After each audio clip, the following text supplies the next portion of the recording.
প্রিয় দর্শক, মারা গেছেন কন্টেন্ট ক্রিয়েটর কারিনা কায়সার। লিভারজনিত জটিলতায় মারা গেছেন কন্টেন্ট ক্রিয়েটর ও অভিনেত্রী কারিনা কায়সার।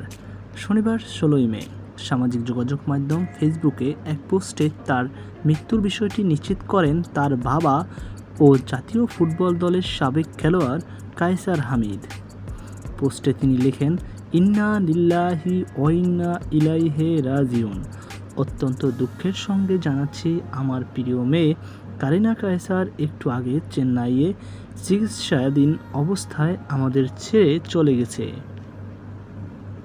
তিনি আরও লেখেন, আমার মেয়ের কোনো ভুল ত্রুটি হয়ে থাকলে বা কাউকে কষ্ট দিয়ে থাকলে আপনারা তাকে ক্ষমা করে দেবেন। এই দুঃসময়ে যারা আমাদের পাশে ছিলেন, দোয়া করেছেন ও সহযোগিতা করেছেন, তাদের প্রতি কৃতজ্ঞতা প্রকাশ করছি।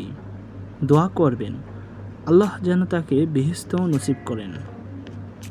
পারিবারিক সূত্রে জানা গেছে, লিভারজনিত জটিলতায় গুরুতর অসুস্থ অবস্থায় কারিনা কায়সার ভারতের চেন্নাইয়ের খ্রিস্টান মেডিকেল কলেজ হাসপাতালে চিকিৎসাধীন ছিলেন। উন্নত চিকিৎসার জন্য তাকে সেখানে নেওয়া হলেও শেষ পর্যন্ত চিকিৎসাধীন অবস্থায় তার মৃত্যু হয়।